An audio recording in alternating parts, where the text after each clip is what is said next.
In this episode of Treatment Room Secrets, we sit down with Israeli health podcaster Matan Hakimi, a voice known for raw honesty, personal transformation, and a fearless approach to questioning the norms of modern health. From chronic illness to self-discovery, Matan's journey reshaped his life and inspired thousands. Here's his story. Matan Hakimi, thank you for being here with me today. It's a pleasure being here, Dani.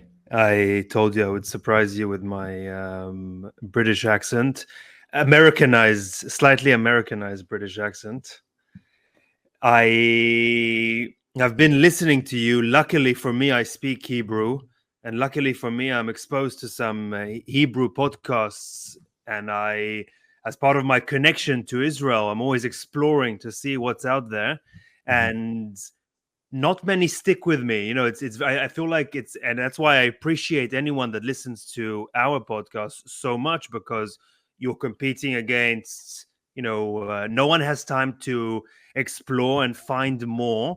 And you're competing against the Joe Rogans, the celebrities of the world that, capture 99% of the podcast market, the top 10. So when I first heard you, the audio wasn't great. I don't think there was even video, and I think even when the video started, it wasn't great either. But something about the organic, the organic manifestation of whatever it is you were creating did stick with me. And I don't think that it's only because the Hebrew or Israeli connection, because many people do these things. Many people try and share their insights. Many people do it, but not everyone does it in an organic way. So I want to first ask you about that. Is number one, what gave you the push? And we'll go back and understand what it is you are doing and what it is you are sharing. But what gave you the push to start?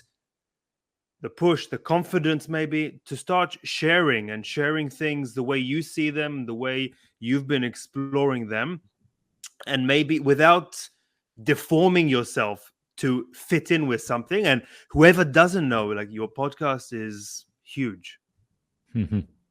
Well, thank you for all this preview. I think it's a beautiful question. If I have to simplify it and to simplify myself as a human being after all this beautiful things that you've said, I think I have zero tolerance for things that I'm not interested in. So that's the first thing. So I see other podcasts in Israel, for instance, that will interview people that are known to be interesting, but they don't necessarily find them interesting themselves.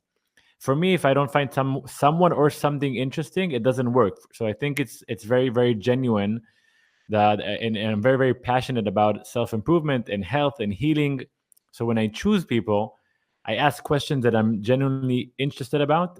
I think if you look at people, at human beings, we tend to be polite.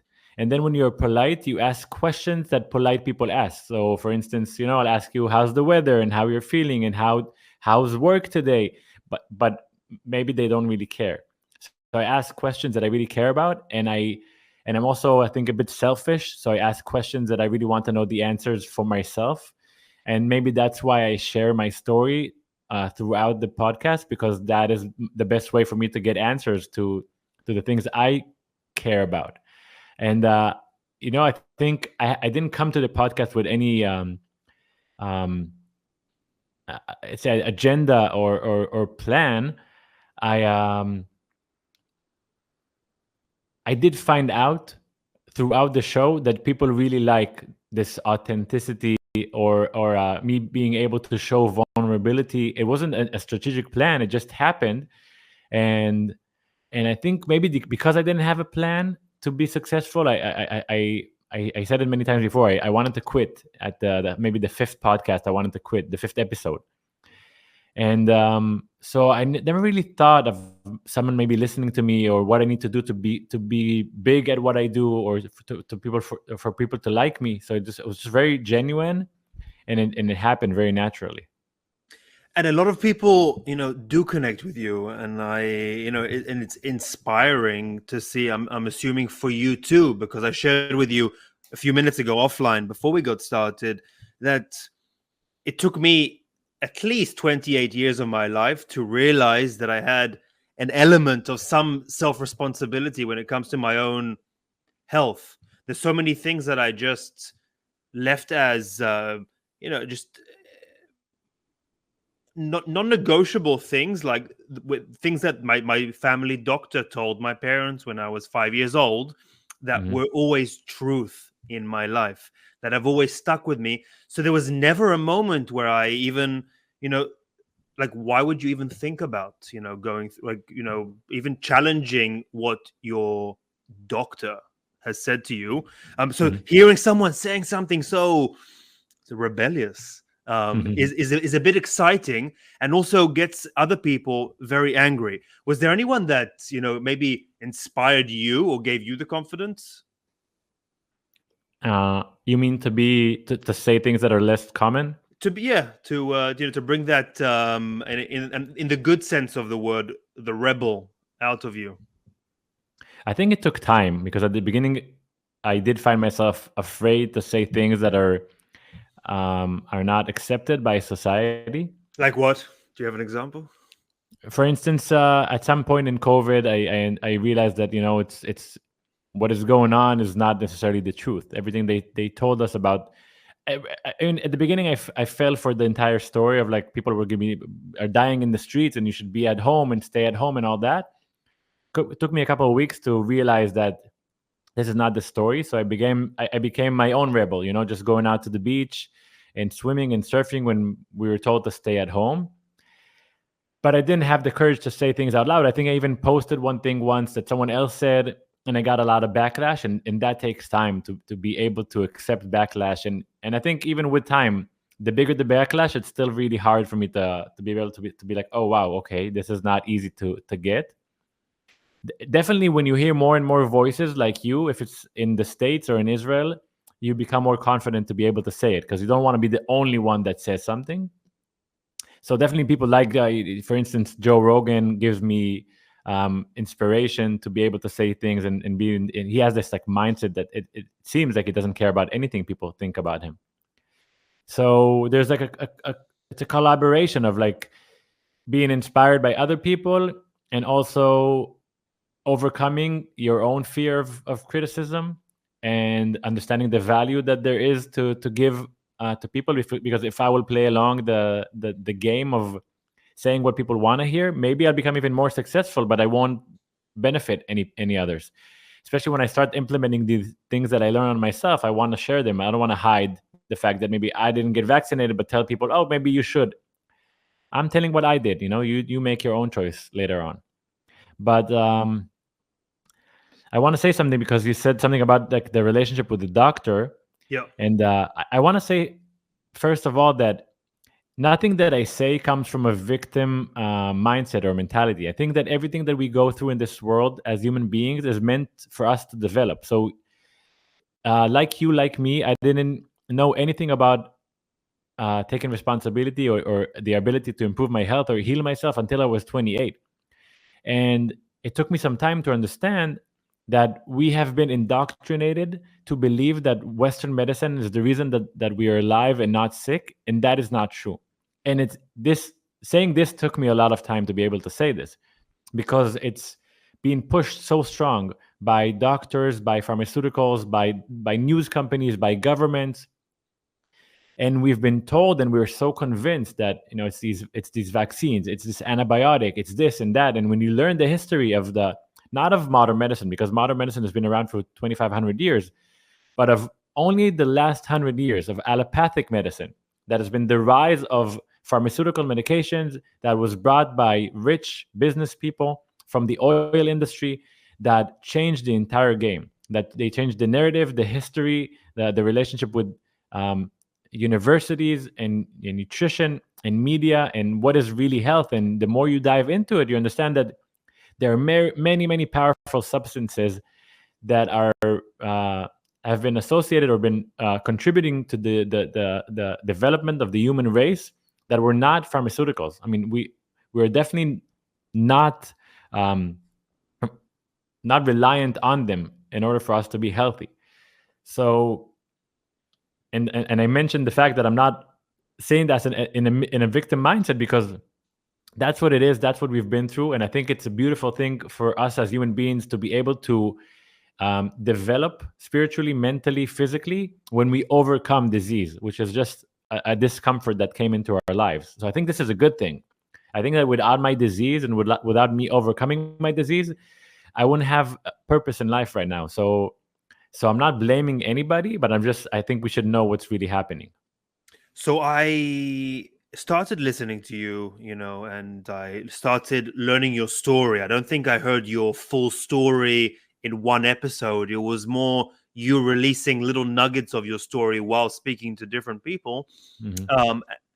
And then I found your book by accident online, which for me, Mm-hmm. ironically, was in English. And I found, I don't know, I don't even remember how I found it. Maybe you mentioned it in an episode and I looked it up and I found it. Mm-hmm. And learning about your story actually, made me, like you more, but just because you gave so much context into what it is you are doing, and maybe it gave context to the energy that Mm-hmm. you do bring to all the work that you do. So you don't have to. I know the story. There's a long version, medium version, and short version of your story. Mm-hmm. But can you share your story, like in a however you think is best to share it in this forum? But so people do understand, because, and I think you even mentioned, like you just said, you overcame your. I don't know if you used the word disease or illness, Mm-hmm. but it's always something it's always there that you're thinking about, that can always come back, that you always it's part of you, not necessarily something you throw out the window and you move on with Definitely. Yeah. So I'll say that I think it's best that I'll tell the short version, only because I think that if you don't really know me, it's not that interesting, maybe, or it's not like in a really full context. But to make it short, when I was during my military service in Israel, I started feeling digestive discomfort, which lasted for a few weeks. So I thought I had a stomach flu, because why would I assume something worse than that? And after a few weeks, it didn't pass away, and I even noticed some blood in my stool. I decided to get some exams, and I was sent from one exam to another. And really quickly, I got into this procedure that's called the colonoscopy, where they put a camera inside of your digestive system to see what's going on. And I remember that after that, I went to the corridor to meet the doctor, and he said, "Listen, you have ulcerative colitis." And I was like, "Great. I mean, I don't know what that is, but I love that you found what it is." And he's like, "You're gonna have to take medication." And I was like, "Yeah, great, medication works. Give me some." And then he's about to walk away, and I tell him, "Wait, how long am I taking this medication?" And he says, "Oh no, colitis is a chronic disease. You're gonna have it forever. You're gonna have to take medications forever, and basically, there's nothing you can do. Maybe it's genetic. We don't really know." And he sent me on my way. And I was 20 years old. I was shocked. I mean, I was like, chronic disease. I thought these are diseases that are saved for the elderly. Why do I have this? My family, they're all healthy. My friends are healthy. Why in the hell will why am I experiencing this? And, but because he's the doctor, and I was told or brought up to think the doctor is some type of god, because he studied so many years and he's in charge of my health. From the day you were born in the hospital, you learn that doctors are your governors, are the ones that are not only take care of your health, but they're responsible for it. You don't have a say. You don't need to know anything. You just go to them. which is enforced by the school, your parents, everyone who's supporting and is responsible for your life is supporting the same idea. Yeah, I mean, definitely now I see it more as something that's been forced on me. But back then, it was like he was like a god. I love the doctor. It's like the smartest person that has the white robe, and he knows things. And never have I considered my health as my responsibility. So because I trusted the doctors, I accepted the verdict, and all I had in mind is that I hope that one day these smart doctors would come up with a solution, with the proper medication or procedure, whatever, that will that will save me from my condition. So I began my life, a 20-year-old young man, taking medications 3 times a day, and taking other medications with time that will support the side effects of that medication. Never thought to myself, maybe if it has side effects, it's not good for me. But that's how I lived for 8 years. 8 years where my health is completely out of my hands. Sometimes I felt better, sometimes I felt worse. I never understood why I'm feeling better or worse. And just time went by. 8 years of me being ashamed, hating my lifestyle, hating the fact that I need to open my day with medications, hating the fact that I sometimes have to run to the bathroom or feel bad, or whatever will come along, or a side effect that will come along. And when I was 28 years old, just to stop your story in yeah, this 8-year period, which I think, the 8 years for you is the stage that most people who have issues would be stuck in for that period of time, or way longer, for the rest of their lives, when diagnosed with something. So looking back, was it something like, if you never came to that point that you'll touch on in a minute, do you think it was sustainable for the rest of your life to stay in that state for longer than 8 years? Well, I think the answer is absolutely yes, because that's how you see most of the population is living today. You have 50% of people with chronic disease, 25% with autoimmune conditions. I think most of the world population is suffering from some type of medical condition. So, you might have migraines. It might not be considered a chronic disease, but you suffer from your own body in a day-to-day basis. But who do you think Matan Hakimi is today, if you did not reach that point, if you just kept living those 8 years? I'm scared to answer. I think I would be a very sad version of myself, because I'm about to say this, but I am completely connecting healing or disease with personal development and your development as a human being. Because if you are sick in a way, and I'm not talking about something unfortunate that's not in your hand, because there are some of these in the world, but most diseases that we know today, chronic autoimmune, are considered lifestyle diseases. It's not a coincidence that I was able to heal myself. It is part of the way I changed. So in a way, me being sick was also part of me living a life that I wasn't really excited about. I'm talking about my work, my surroundings, where I lived, my friends. Everything was a bit off. My routine, everything was off. And when I say off, I'm saying that it might sound to most people as a very normal way of living. Finishing your day, drinking alcohol, going to bed whenever after you watch too much Netflix, waking up whenever you wake up, opening the phone, scrolling, eating whatever is promoted by food companies. So maybe it's pancakes for breakfast, or some type of bagel, or morning cereal, not real food. And you and working because your parents told you to get a good job, and you hate your job but you still do it. Many people do that. That's the way we live. And then a part of that, a consequence of all that, is taking medications, because you're not supporting yourself emotionally or physically, and then you need medications to help you survive, sustain, or just treat your symptoms because they don't feel well. So when I was 28 years old, I'm living in New York City, and I'm exposed in the first time in my life to a few things simultaneously. I'm exposed to this whole narrative of self-improvement. I'm exposed to stories online of people that cure themselves from different types of diseases.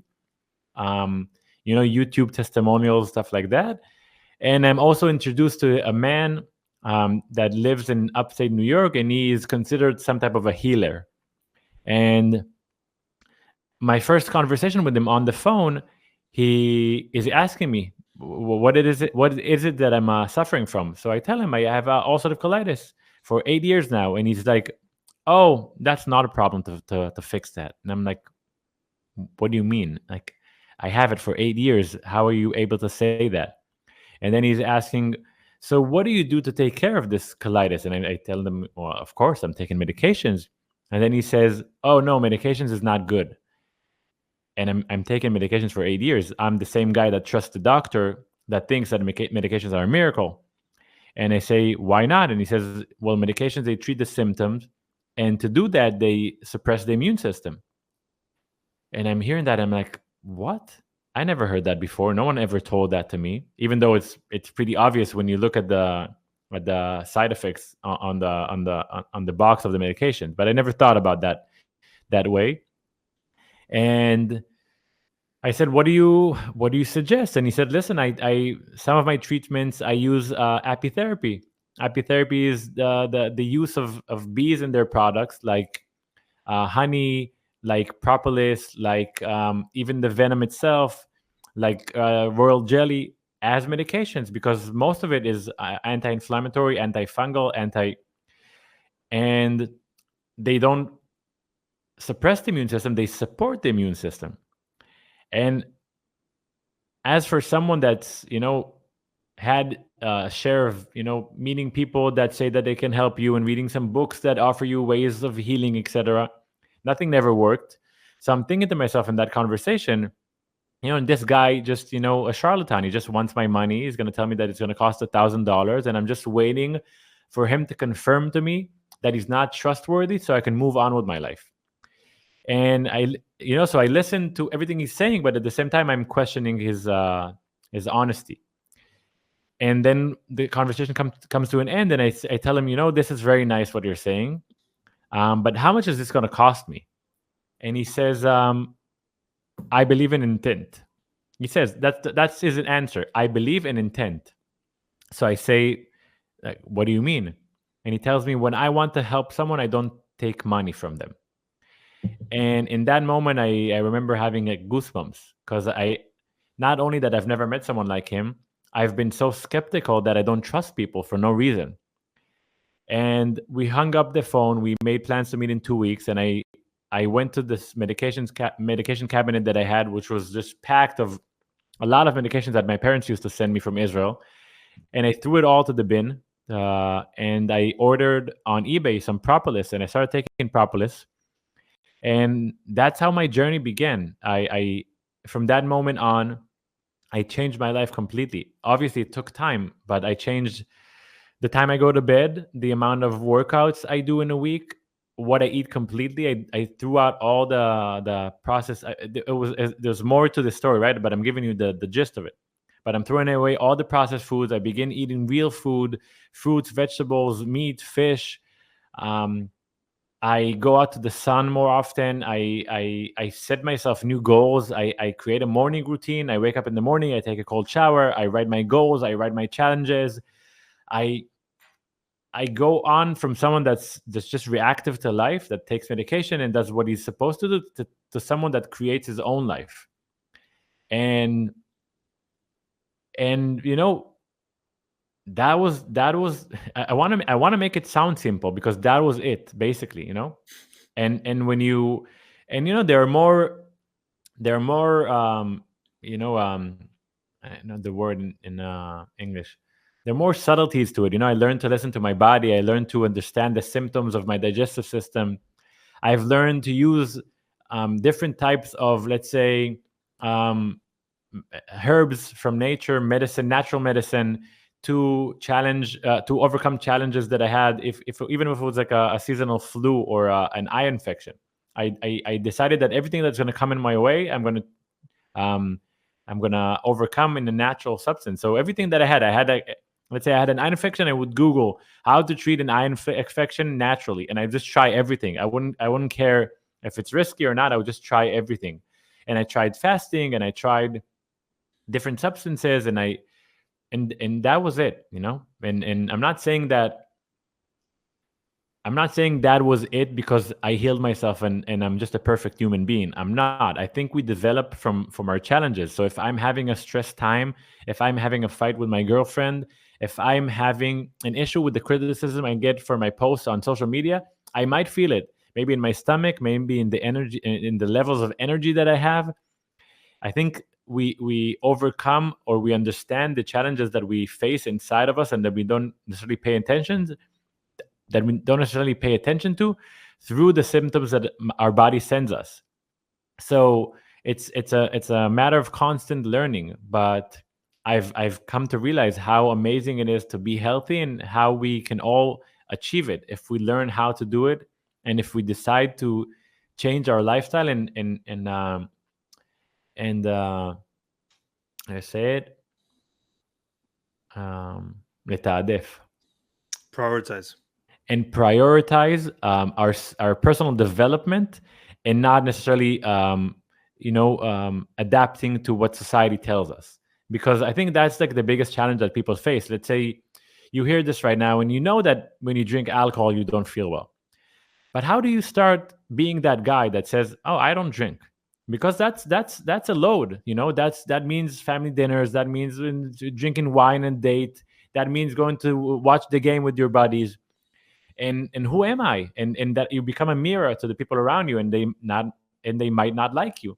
And then you need to decide, do I want to be a human being that decides what's right for him, and understand that it might has some price to pay, let's say, and you might even decide that it's not for you. But everything that you want to achieve in life, you pay a price for it, and everything you decide, there's also a huge benefit. So it as simple as I made it sound, it's a complex issue when it comes to it's not, and I don't think it's not simple. Like it's not simple at all, because one just has to try. You said fasting, for example. Mm-hmm. If someone tries fasting for 2 days and they've never fasted in their lives, they'll see Mm-hmm. it's not simple. Mm-hmm. They'll see that giving up sugar. They'll see that telling their wife that they're gluten-free now, or Mm-hmm. or their friends that they're not going to drink anymore. Those things are not easy. They're so part of us, just as embedded in us, like the doctor when we're 5 years old, that he's the genius, the god, the person that will heal us and is responsible for our health. So it's those things are not simple. I told you also that what gave me the push is these unexpected, out of nowhere allergies that I started facing, where I used to be so proud of myself and my body that I wasn't allergic to anything. I used to meet people that, in school or that had these special and requirements because they were allergic to things. And I thought, wow, I'm not allergic to anything. And suddenly, age 26, 27, I start feeling differently. 28, 29, I'm obviously allergic to things around me, which gave me the push. So I start investigating and I start experimenting. If you're used to eating sugar every day, and you take a break from sugar, Mm-hmm. you realize how much you've been depending on it. You're addicted. You realize that you're addicted, for sure. Addicted, like you're addicted maybe to, a drug, and Definitely. and to your mother's hug. It's like it's there to support you. We don't even realize, on a day where it was just too much at work, the traffic, this and that. You come home, even if you have your favorite snack in the fridge, it gives you that comfort, that hug from your mother. Yeah. So these things are not simple. So I No, so maybe I think I appreciate that you're saying that, but maybe we'll just pay attention to the difference between maybe simple and easy, because yes. It's simple not to drink alcohol. It doesn't require any effort to not take that cup and sip it, but it's a challenge when it comes to your surroundings, to what you used to what you're dependent on. And I think then you need to ask, and that's an interesting question, what do you prefer? For me, I felt that when I was sick, even though I wasn't severely sick, the symptoms that I had, the side effects, I felt that I'm paying a huge price. I hated being sick. I hated myself. So the price I paid for the disease was huge when you compare it to just maybe saying no. So I say for me it was easy because I hated being sick. Maybe someone listening right now, their condition, let's say someone has diabetes, maybe the medication is doing so well that you feel great, for the time being. And then you listen to me and you say, okay, I can stop maybe with the medication, but then I'm going to have to change my diet. So I prefer just sticking with the medication. For me, with the medication, I was still suffering and I hated it. And I think the more interesting part is something that's maybe hard to explain in words, and only if you try it, you will understand. But that's the developmental part, because if you decide to heal yourself, you will discover parts about you that you never knew existed. And I think that's the worthiest part. I think that's the most interesting, the most rewarding part. And that's why I think every person should try to figure out how healing or improving your health is associated with the highest self-development. And you see these people now, I don't want to name names, not to be political with anyone, but you see Mhm. people in their 60s, 70s, 80s even, Mhm. who they have energy, they have vitality, they have sharpness of mind. They can make decisions, they keep improving. It's amazing to watch, because I'm sure you too, you used to imagine 50-year-olds as getting ready for death, Yeah. backs bent over, pain, sitting on the couch, watching TV, waiting for a disease to take them away. But people that now, with podcasts and YouTube and everything, we're just exposed to so much success stories, which just give a whole new narrative. So, like, why can't you? Why can't I? Why can't the person listening be that 70-year-old that is bringing energy and creating and in life? Well, you want an answer for that? If you have one. Because I, no, because I think it was I, a, it was a, no, please, no, right? I It was have a, one. it was a rhetorical question in a way, but please. No, I just think that it connects to what I said earlier about like the development part, because everyone knows pretty much what they need to do. There's some stuff to learn, but most of us know that the cupcake that we're eating for lunch, or the alcohol, or the lack of sleep is damaging for us. But then we don't necessarily you know make that change. And I think the interesting part is to understand why it is that when you're not in a place to make these changes. And I think a lot comes down to taking responsibility. And and I think the world we're living is in a very deep state of victim mentality. And when you're in a victim mentality, and that's very relevant to even going to the doctor, saying, "Oh, my health is not in my responsibility. I need someone's help. It's my genetic." And then you can say the same thing about your love life, your job, your income, and when you change that story into, "Oh, it's in my responsibility, and if I want it, I can change it," it's very hard in compared to, "Oh, my income is low because of where I was brought up, because of my education, because we had no money, and because of my genetic, I'm sick, and because of that, and because I don't look good, I don't have a beautiful wife." And these are all stories, but they serve us more than saying, "Oh, wait, I'm the only one that can change it, and I can make anything happen if I want." And I know it sounds like a cliche, but it's true. Yeah, it like makes us start at a deficit once you're in a victim mentality, and it's something that we're all exposed to. It's For always like sure. it's like a demon that will chase all of us at any moment. Can I do. For a second, I don't want it to sound like I don't fall into victim mentality at least once a day. It definitely Yeah, happens. It's yeah. just a matter of paying attention to it, and deciding to fight that voice. Which you can, yeah. Yeah. Has discipline been challenging for you in a way? Like, did you have to learn the discipline to set these new routines and really change your reality, your day to day? I think at the time I was so excited about the idea of improving my life, improving my health, that discipline wasn't an issue. I think that maybe now, even like really now, this month, this year, me is harder. It's harder to find discipline sometimes, which is, I look at it and I was like, wow, look at who I was like 5 years ago. I was just like, I did everything. I woke up at 4:30 in the morning, cold shower, and then now I'm like, okay, not anymore. But then I find these like small things that I know that really help me. I've read what's it called, Atomic Habits by James Clear a couple years ago. So I needed to film a video today, and I didn't do it. So I took my tripod and I placed it in the middle of my door, so tomorrow morning I have to do it. Or I shared in my Instagram story today that I made plans for a workout this morning with some guy that I barely know. I didn't even have his number, so I had to go meet him in the morning. So I find these small things that will hold me accountable, because I can't always be strong. It's that's funny. My wife hates when I leave random objects in random places to remind me to do things.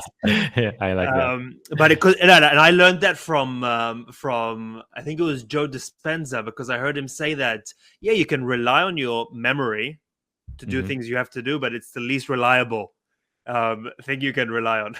I like that. So you started this exciting journey when you're around 28 of your self-healing path, which led you till today. And you were excited, so it gave you the push, the drive to keep doing and trying and experimenting. And did you hit like walls that stopped you, that made you question everything, that made you want to call up your doctor again, to get back to the medications? Did you reach slumps where, Matan, what am I doing? I think, well, I don't know if I thought I'm going to call my doctor, but at the beginning of the journey, in these first few months, which maybe I made it sound like it was too easy, but there were, like, I remember I had to go to a wedding in Texas, and there was like nothing healthy to eat there, and I was stressed, and I felt that I'm not in the right path, and I felt pretty bad. And maybe even when I went back to New York, I took a medication that I had left. I think that was like the one time.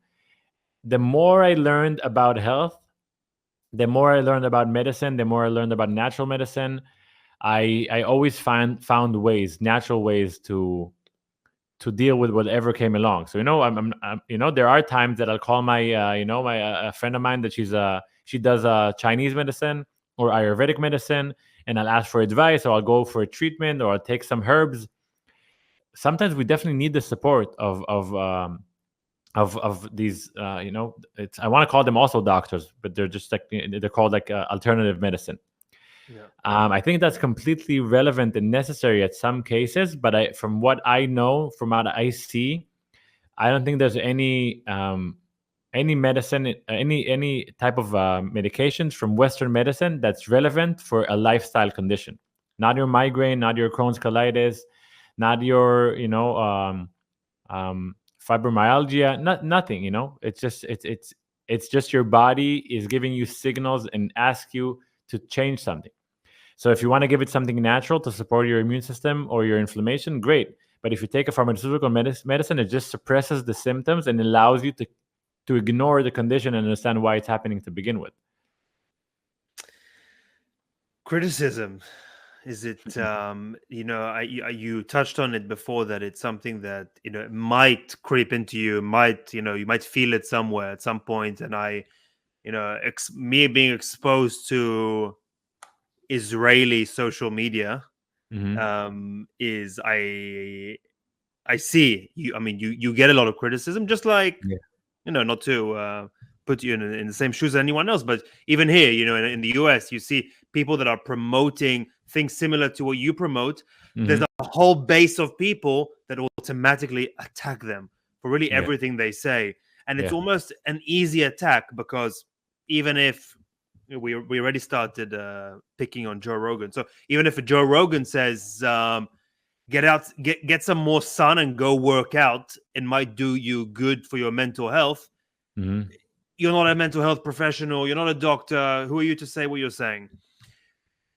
How do you deal with that? How do you, because and I'm asking not from how do you deal with the haters?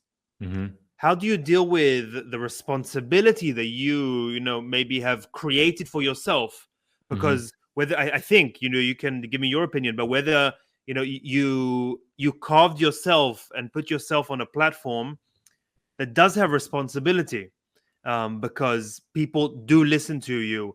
And not everyone maybe has the same path and experience as you do today when you experiment with something, or when you go and, seek out advice from certain people. Some people might start from the end, the point that you're at now, versus going on a journey. Yeah. That's a beautiful question. Well, first of all, these attacks that you're talking about, I call them a matrix attack, because it's basically the crowd is saying, why are you talking in a way that's different than what we all think and believe in? And by me questioning the importance of sunlight, Western medicine, or why we go to war, is telling people that everything that they believe in and they've been taught or indoctrinized is wrong, and it's very hard for people to accept that. because it will just puts them in a place where they say, oh, either I need to accept that I was fooled and that I'm stupid, or I need to fight that person. And I was happy to say I was stupid, and maybe I'm stupid again, but I want to learn new things and not attack people that think differently than me. In the sense of taking responsibility, I have a very particular mindset about that. We are all sovereign beings. No one is responsible for you but yourself.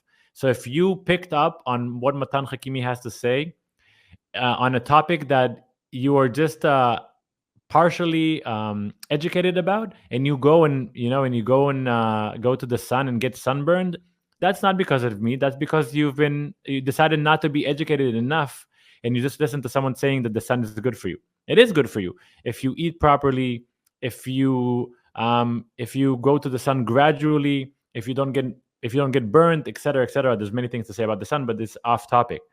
So you need to have the responsibility, but we've been taught to be, like I said, victims, that someone else is in charge of you. So the doctor is the one that if you listen to, then you're safe. But if you look at the statistics or at the studies or whatever you want to call it, what I'm about to say is verified. Western medicine is the number 3 cause of death in the US. So basically, prescription medication, how do you say it? Prescription. So Prescription, pharmaceutical medication and let's say medicine procedures are the number 3 cause for death in the US. So I'm saying when you go to the doctor, there's a high chance that you will die because of what he told you to do. And this might sound crazy, but we do hear, or we all know, that story that we have with our mother, with our father, with our aunt, with our grandmother, that she took so much medication and now she can't think clear, and now she's very sick, or maybe she died because of it. So we tend to think that Western medicine is a safe option when you listen to the doctor, but in fact it's the opposite. And we saw exactly that in COVID. We saw that we've been told that there's a safe vaccine that we need to take and that we need to stay home and put this mask on our face. And they came clean about everything and said, oh, we were wrong. That mask was not good for you. Staying at home wasn't good for you. That vaccine has now been associated with heart disease, with autoimmune condition, and with cancer. So, and somehow people that know all of that still want to fight that matrix fight and not accept the fact that maybe someone that's not a doctor knows better about health than you and the doctor. Because the way I see it, there's no connection at all between health and being a doctor. Doctors treat symptoms. Western medicine treats symptoms. I don't do that. They do procedures. I don't do that. I'm talking about health. Health is you. Health is what you put in your mouth, is what you put in your brain, is what you put on your skin, is how much you sleep at night. And you don't need to. We do not need to be doctors in order to know that. We need to be human beings that are educated about nature. So health is part of nature. It's not a part of anyone else's journey. And I think it's funny. I've read today about old civilizations that are.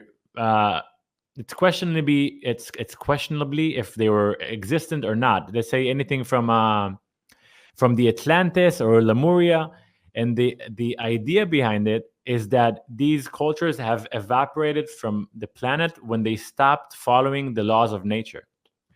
And I think the laws of nature should be more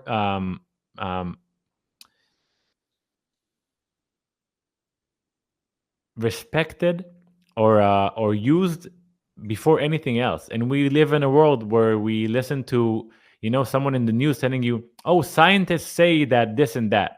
Which scientists? Show me the proof. What are the other options? Why don't you show me another point of view? We've accepted this narrative that have been thrown at us without even questioning anything. And I think the only thing that you cannot question in this world is nature itself. And obviously that are stories that were invented in order for us to question nature. So we live in a complex world. Using AI also for work using AI specifically for research purposes to look up research papers and to help you get directed to the right places just made it it made the whole the whole arena of research just seems so redundant, because whatever my fake pre-existing agenda coming to my conversation with the AI agent was, I can find research to support my story at any point. So if I want to look up, if I'm looking for research that was being done to show me that sun is bad for you, I can find the research to support that. If I want to find the opposite, I can support that. If I want to find, working out 7 days a week is bad for you, I can find research to support that, and the opposite. It's crazy. It's crazy. Unbelievable. Have you? There was these. I forget their names, but there was these two guys that they went on this mission to expose how ridiculous it was. It is the whole, the world of academia. This was a few years ago, to see if they can penetrate, journals, public, medicinal journals, with writing papers that were absolutely made up, but supported the agenda that was, the mainstream agenda that was being pushed out. And it was the most ridiculous stories you can possibly think of. So, and their plan worked, and they exposed, and they're like banned from academia and from universities, and got their PhDs stripped away and all that stuff. But it's just it's difficult, and it's almost like it should be, it's confusing, because I know what you're saying about everyone has to take responsibility for themselves, period. But in some people, probably most people, because look what it took you, like 8 years of hell to push you. Me also, like certain events that really almost cornered me into exposing myself and looking elsewhere. If you're indoctrinated in so many aspects, it's like it might be so close to impossible for you to unravel yourself out of it, assuming, if you're from specific backgrounds, specific places. It's like, so if the news is your God, and the news says sun is bad for you, then sun is bad for you, like, period. And if your whole schedule is filled with working and feeding your kids, and when you turn the news on at night it says sun is bad for you, then you won't expose your kids to the sun, period. So it's like, and I always try and look at, I see how easy it is to, like, for politicians to throw out messages onto people. So it's already like, it's almost like when millions of us are watching one news channel, we're not interpreting the news as an individual watching the news, another individual watching the news, another individual watching the news. We're almost like one big mind watching the news and interpreting it together, and all getting validation from each other. Does that make sense? Well, listen, if you look at how the world works, and you understand there's the mainstream media, and you understand that there's, let's say, the education system from kindergarten until, let's say, university, basically most people learn the same things. So most people think the same things, and it's pretty unfortunate for the human race, because we're conscious human beings. Your reality is set by the way you think and what you believe. We are fortunate, thanks to social media, to be able to expose to other sources of information. So if it's the, in the States, you listen to the Huberman Lab, or Joe Rogan, or Max Lugavere, or Dr. Paul Saladino, or Gary Vaynerchuk, it doesn't matter. They're great people that you can learn so much from, that they don't have a motive to sell you pharmaceuticals, which is basically a big part of why the mainstream media exists. So, and obviously there's also AI right now, and throughout the last few decades, Google was very manipulative in showing you whatever is suitable for them. And you had the hearing in the Senate with Mark Zuckerberg admitting that the Biden administration decided or told him what he can publish or not publish during COVID. So the reason I spoke about nature is because you can get knowledge or information from so many sources, as we just spoken, but wisdom you can only get from your own experiences. So you can listen to the news talk about the sun, but only when you go out to the sun, you will see if you feel good or bad. And most people feel good.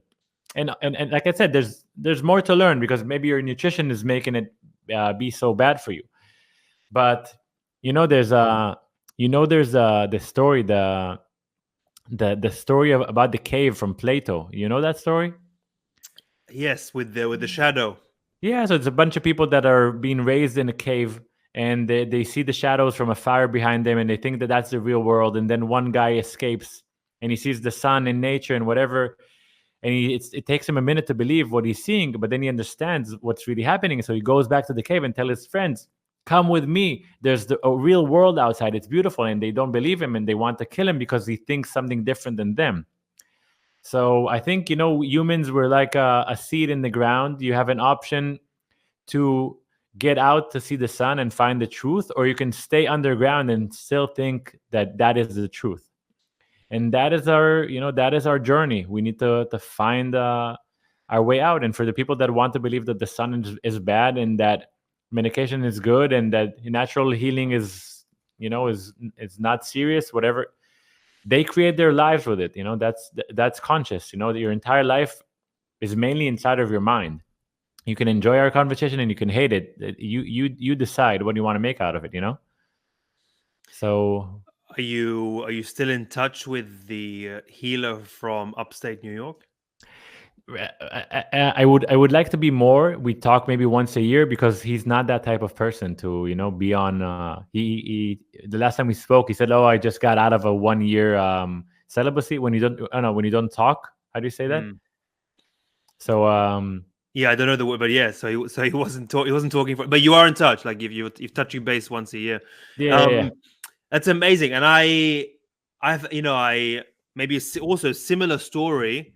I had an issue with my eye when I was in Israel, and I went to see, from my research, the top eye surgeons in the country, and I saw 3 of them, and they each gave me on average 3 to 5 minutes of their time, established that I needed surgery, period, as soon as possible. Yeah. Stop driving as soon as possible, because you're risking your own health and everyone else around you.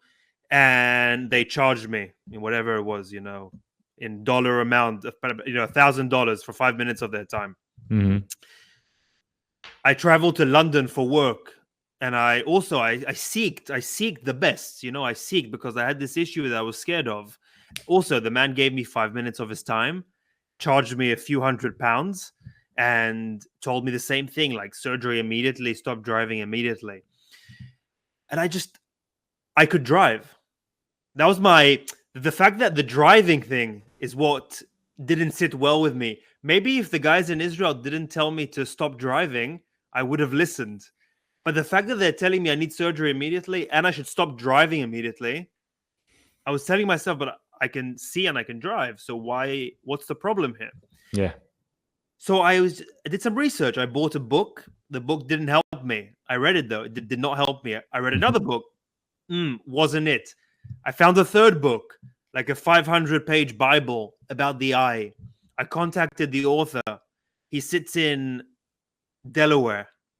Okay. So the next time I traveled for work to the United States, I made an appointment to see him. I called his office and I went to see him. He sat with me for about an hour, so 60 minutes of his time, charged me $0, told me to calm down, not to listen to anything anyone was saying. You might need surgery in the future. Nothing to rush. These are a few things you can do that are natural. For example, massaging the back of your ears to increase blood flow to your eyes. And like you, I had shivers and tears coming out of my eyes, because, and it's not only an Israeli thing, because I was in London and other places in America. I was in shock. I did not know these people existed, that are there to do their job and help. And he is a medical doctor. He is a medical doctor, a trained Western medical doctor that can expose himself to more. So I think also that specific profile is very digestible, I think, to a lot of people in Israel, in the United States, in the Western world, where, and I think that it seems like it's growing through the internet, the profile of someone with an MD at the end of their name, who have been through a journey like you, who know to expose the truth, expose their truth, explain their journey, who can maybe, set the balance between both worlds. So I think that's crucial. So, and I think maybe that's a good starting point for a lot of people. Yeah, I mean, like I said, like, And you've interviewed a bunch of those people. That's what I was about to say. That almost every person that I've interviewed, whether it was a doctor or an alternative medicine or a psychologist, whatever, they went through something personal of their own to be able to look beyond what they've been taught, and that's what makes them really good at what they do. And I think that's relevant to. I think these are the most important people that share their story. Because when you learn only from theory, you look at the doctor that has been teaching for 20 years in Harvard Medical School. Maybe he's never been to a surgery room. Maybe he haven't healed his own disease. Maybe he haven't met even one patient. So in theory is nice, but it doesn't really help you, and I don't see how theory is relevant, because no one can learn how to fix a car in theory. Why would be the same with our health? So yeah, I have a few more questions here for you. Sure. And there's a common meme in the United States that all hot as attractive women have stomach issues. Funny. Yeah, I've heard that somewhere. Why? And I know this is not specific to attractive women only. But and I maybe if we can distill it to certain, simple things, not easy things, but simple things that we're doing that are causing harm, that we're not realizing that we're causing harm over time, that, in our day-to-day, that people might think that we're being healthy. Hey, it's a healthy snack. Hey, it's a healthy lifestyle, that are actually over time causing issues. Because usually, and correct me if I'm wrong, but usually these things are an accumulation over time, just like the tires of your car. It's usually a wear and tear over time versus an acute hit that disrupts your gut. Yeah, I think it's a funny saying that the hot girls have stomach issues. I mean, I think it's more related to, let's call it trends, but trends that are not infiltrated by social media, but by mainstream media. So let's say veganism, or when kale was really fashionable and everybody ate kale all day long, or let's say oat milk, or there's a lot of trends. These trends are usually, let's say, in a cheap alternative to real food, and it's not, it's usually not meant for consumption. So we can go on to be more specific, but I remember, when I was in New York, living in New York, kale became a huge trend. People would go to what was it called, this chain of like salads, Walgreens or Sweet Greens. Sweet Greens, yeah. And just sit there and have a salad from raw kale, and raw kale is barely chewable. I don't think any animal would even eat that. They used to decorate the Domino's Pizza used to decorate the display with kale back in the day. No one would eat that. But then you just tell people that it's extremely healthy and it's a health food, and then they start eating that, and then you tell them that being vegan is the way to be healthy. And I have nothing against being vegan. I have anything that has to do with changing, deciding for a method that you don't know if it works for you or not. And for some person in this world, being vegan would be wonderful, and for someone else, especially maybe a skinny girl, a raw salad would be just destructive to her digestive system. Because if you want to look at specifically about hot girls, I'm just talking about like the way society decides what's hot or not. So in today's society, it wasn't always like that. A skinny girl would be considered hot. A skinny girl in the Ayurvedic world would be called Vata, someone that's very skinny. tall, skinny, will have a really weak digestive system. Um, and for someone like that, a raw vegan diet would be very bad, because when someone is so light and skinny, you want something heavy to ground them. So for someone like that, a steak would be better.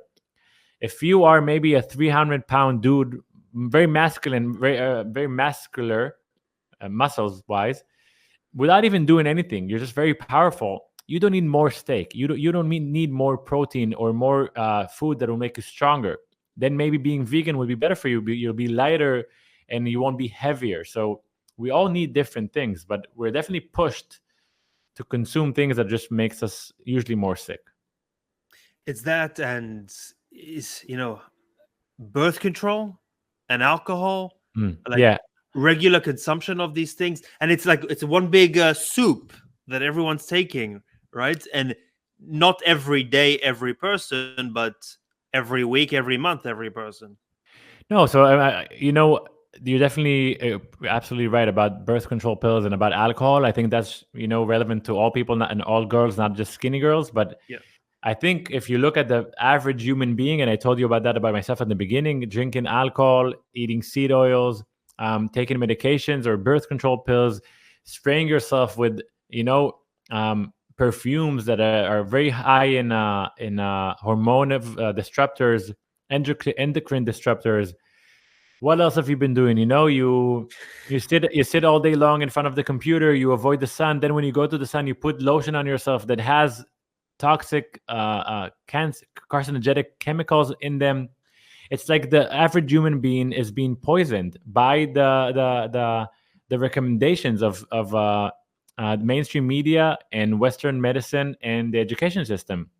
So it's you go into the supermarket, you see a cereal box that says high in vitamin C or in fiber, and then you see the canola oil and it says that it's heart healthy, and we're being highly manipulated. So it's a combination of like being as close to nature as possible, knowing how to listen to your body, because if you have digestive problems, ask yourself, what am I putting in my mouth? Because obviously it's just a sign, it's a request from your body. So yeah. You had a doctor, Dr. Nader Bhutto, on your show a couple times. Yeah. And he speaks a lot about vitality. Mm-hmm. And until I heard him speak about vitality, I never even thought about my own vitality. Yeah. We look at maybe overall energy, and it's like we throw a lot of things in there, but I never thought about my vitality. Does this action that I'm taking, does this person that I'm speaking to, does this food that I'm consuming, does it up my vitality or slump my vitality? Mm-hmm.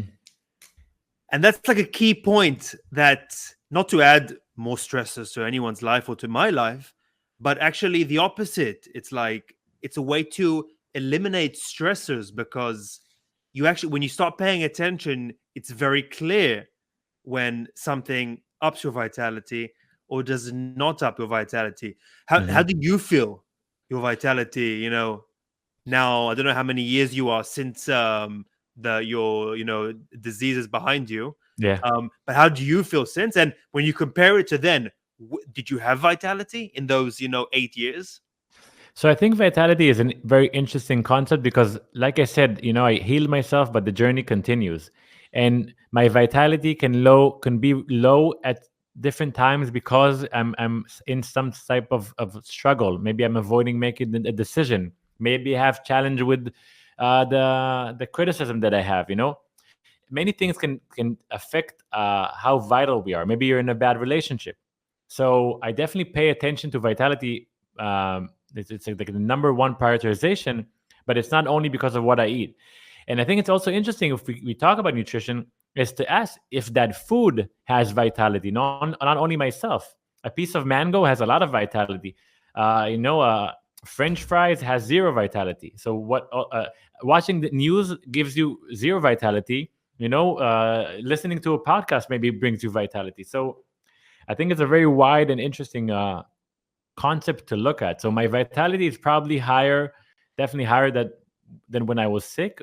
But definitely, if I stop listening to myself, to what I need, to what I really want, I will experience low vitality, and that will be a sign for me to change something. But that's like the key thing, I think, when it comes to like mainstream fads like kale or juices and anything like that. You know, I mean, because if you eat, if you eat kale, you will feel like you will know how you feel. Like it shouldn't depend on what this person says or what the news says or what Joe Rogan says. Yeah. Like, you know, if you're smoking a cigarette, you know how you feel after. If you're drinking, you know how you feel after.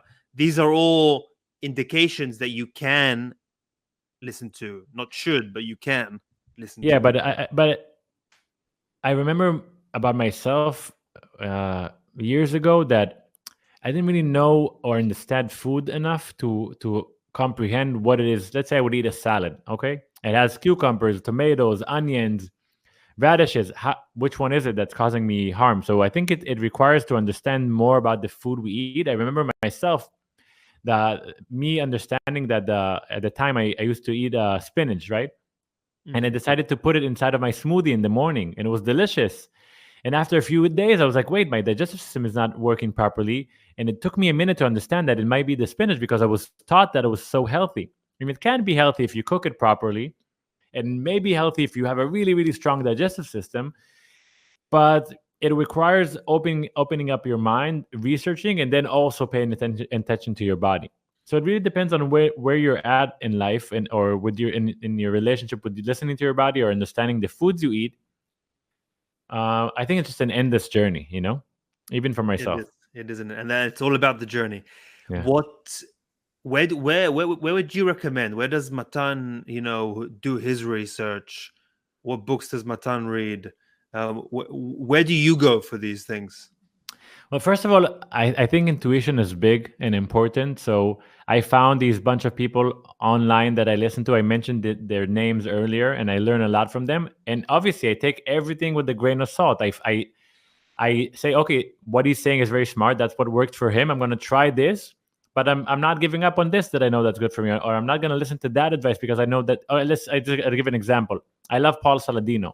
He's a doctor that lives in Costa Rica. He's a really big promoter of like let's say a carnivore diet, which changed to, I don't know how to call it. I think he's extremely smart, and I think what he's doing is he probably brought healing to many, many people in the world. He drinks raw milk. I cannot drink raw milk. So, and even though I think it could be healthy for some people, I'm never going to touch it because it's not good for me. I think that eating those amounts of meat maybe works great for him. Probably will not work great for me. Maybe will not work great for you. So I look at people. I have intuition about them. They sound smart to me. I look and notice something that's different about them. The way they talk, how they hold space, how they deal with criticism. And then I decide what to take from that. I explore, I experiment myself, I see how it works, and then I make the decision. If you go blindly following someone, that can be dangerous, because there are some people that just want to follow people blindly, and then then you're back to square one, like with the doctor. probably. I mean, if you go blindly about Paul Saladino, and I don't want to compare it to a doctor because it's probably better for you to go blindly against someone that tells you to work out every day, be in the sun, and eat natural. But yeah, I think we need to keep our sovereignty. Yes. Being sovereign, meaning I have the power. I'm the one that makes the decision. I'm the only one that knows what's best for me, not my parents, not that doctor, not that alternative, not Matan Hakimi, not anybody. I know, but I need to turn the spotlight at me and experiment. So I found out the answers that I need. Yeah, and I think that's a good. You take everything with a grain of salt, just like anyone listening to you should take 100%. things with a grain of salt. Yeah. And it's like specifically with Paul Saladino, and I'm saying this as a token of respect to him. I recently listened to a podcast of him being interviewed, and he was talking about how he published his carnivore diet book a few years ago, and he doesn't agree with his book anymore entirely. I know. So it's like even for him, even for most people, it is an endless journey of discovery and adapting and trying and adapting and trying. I think I'm at my last question to Wonderful. you, Yeah. which is actually I have two more because there's one question that I ask every guest. So I'll put you on Okay. the spot, even though I think for you it'll be easy. But I want to talk about allergies because it's dear to my heart these Hmm. days. I don't think that I've heard you speak about allergies. Hmm. And maybe send me to the right place if I've missed it. Um, Myself, and I've because I am deep in the waters of allergies. Hearing it all around me. Suddenly, everyone has allergies around me, Hmm. and I listen to the podcast about allergies. The numbers are absolutely insane, just like the numbers of people with with gut issues is insane and growing. Same with allergies, and we're. Have you had any interaction with allergies yourself? Is it something that you've explored, that you've researched? What is allergies when you say like? What do you? No, no. Yeah. What do you mean by allergies? Allergies, I think even something like I told you, I had eczema for my entire life, which Hmm. now I've learned that is falls under the category of an allergy, of something that your body doesn't exactly know how to process these signals that it's receiving from the environment around, so Hmm. it's really overreacting to Yeah. certain things, and it's it's almost like it's a difficult, no pun intended, but pill to swallow, the allergies, because it's almost like your immune system protecting you, but just working too hard. Hmm. Well, just to And so food allergies, seasonal allergies, yeah, yeah. So, all of the above. Yeah. so I don't know if I probably not have any allergies. I'm a true. I really believe that first of all, nutrition is really important. So there are a few, let's say, food groups or foods that can be very allergenic, like gluten, like dairy, like sugar, any processed food that will let's say manipulate or confuse your immune system. I would avoid it. It could be seed oils, it could be sugar, it could be all these um, red dyes and these substances that are meant to manipulate smell or taste. I am not a therapist in any way, but I would suggest that someone that has allergies to first of all make sure that he doesn't have all these allergens in his food. And if that doesn't work, go to, let's say, a Chinese practitioner, Chinese medicine practitioners. Maybe you need some type of support. So there's always deeper ways to explore. Maybe something in the air you breathe. Maybe you have in your home some type of mold. There's so many ways to go about. Maybe it's your old mercury filling in your teeth.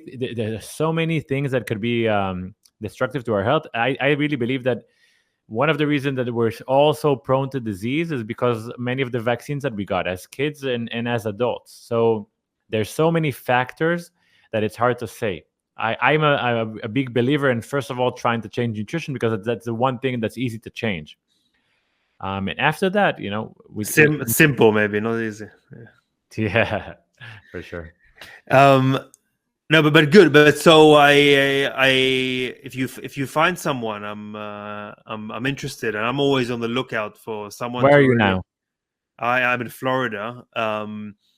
For me, great, but also no, for you to interview, to learn from someone interesting. Oh, about And yeah, there are some things in health that you can't necessarily interview someone about. So I might interview someone about allergies, and they will explain that it could be XYZ, but then only meeting them for treatment, it won't be something that you hear yeah, that understand. But I can recommend someone for you in New York if you're in New York. okay. And even that with the Chinese medicine, it's in the United States, slowly, state by state. The license, which is licensed acupuncturists, really Hmm. are becoming more part of the system, and I think in a good way, encouraging people, and through insurance, through Amazing. through giving some power of healthcare to the Chinese professional Hmm. to do their thing and explore.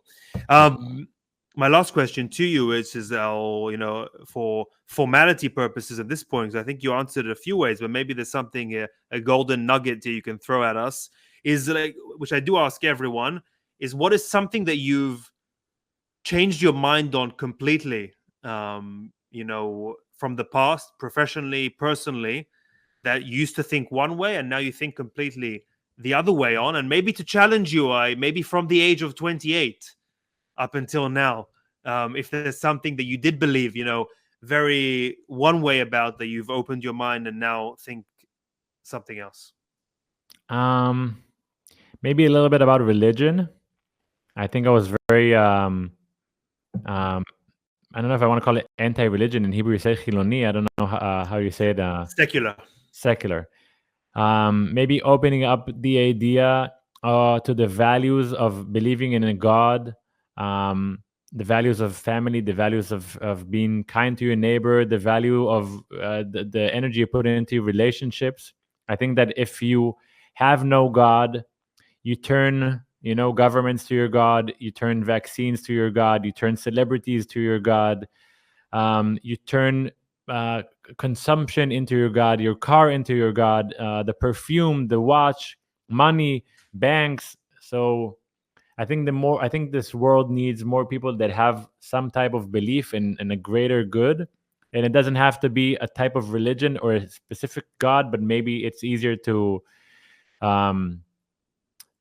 connect to that if you're not the only one that believes in that person. So maybe that's something that's been brought into my life. I think there are more things that they might be more controversial and more political. So I don't know if it's relevant or necessary. I'll ask you again, maybe the next time. Yeah, I'm not against talking about it. I just know some people are very sensitive to politics. But I definitely changed my political, not views, because I don't believe in politics. I think it's all bullshit that's meant to divide us. But I find more connection to a different party than what I used to follow for many years. All right, that was beautiful about God, and you. I wasn't expecting it, so it really is beautiful.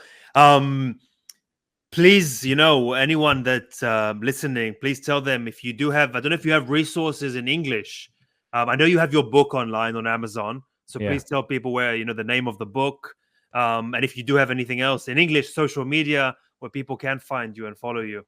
So unfortunately, I was planning on, but it didn't happen so far to have my my website translated into English, but it's not ready yet. But you can find my book on Amazon. It's called Gut Rules. It's a little bit outdated, but still very relevant, and just a nice read that will open up your mind to the things that we talked about. Yeah, and hopefully in the future, my website is matanhakimi.com. It won't help you right now, but maybe if you are listening to this in the future, maybe it is relevant. Good, but so is the plan you're gonna have your resources translated to English? So I'll tell you what happened, and you can keep this in. But basically, we understood that if I don't have anything in quote to sell, let's say a course or something, so you'll go into my website, you'll hear my story, but then you'll just be left with like, okay, but how do I learn from that person? So we decided to wait a bit until there's maybe a digital course or something that allows you to dive a bit deeper than just the book. And once we have that set, we'll publish it. And what are I know they're in Hebrew right now, but is it more than one course that you offer? I have 4 courses right now. One of them is about healing the gut. One is about healing in a more in-depth way, which is also physically and mentally. I have a course that just teaches how to utilize meditations, writing, and a routine in order to improve your mindset. And we have one course that it's different than the others that's called Female Health. And it's not me teaching, it's me interviewing women that are experts in the field of women's health. Phenomenal. Matan Hakimi, thank you very, very much. Thank you, Dani, for having me. It was a pleasure. You're a great interviewer, and it was just fun talking to you. Stay safe out there, and we'll be in touch. You too, brother. Thank you. Bye-bye.